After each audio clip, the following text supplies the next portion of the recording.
আজি আমি 2023 চনত অহা গ্ৰেড 3ৰ এই মেথছৰ কুৱেশ্যনটো সমাধান কৰিম। কুৱেশ্যনটো হ'ল যদি ত্ৰিভুজটোৰ ভূমি উন্নতিৰ দুগুণ আৰু উন্নতিৰ মান 2x একক হয়, তেন্তে ত্ৰিভুজটোৰ কালি কিমান হ'ব? আমাক এই কুৱেশ্যনৰ 4টা এনচাৰ দিয়া আছে। এই 4টা এনচাৰৰ ভিতৰত কোনটো শুদ্ধ হ'ব আমি কৰি চাওঁ। আমাক দিয়া আছে উন্নতিৰ মান কিমান দিয়া আছে? উন্নতিৰ মান 2x উন্নতি 2x একক।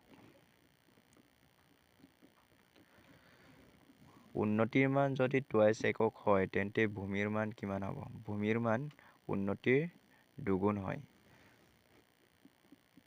ভূমি ইকুৱেল 2 × 2x হ'ব ইকুৱেল কিমান হ'ব? 4x একক। ভূমিৰ মান কিমান হ'ল? 4x একক। ত্ৰিভুজৰ কালি উত্তৰটো হ'ল 1/2 × ভূমি × উন্নতি।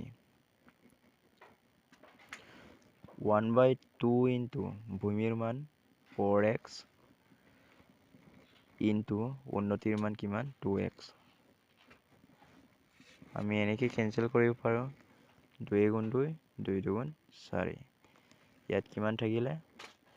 2x × 2x ইকুৱেল কিমান হ'ল? 4x square. x × x কিমান হ'ব? x স্কোৱাৰ হ'ব 4x স্কোৱাৰ একক। সেইটোৱে হ'ল এনচাৰ।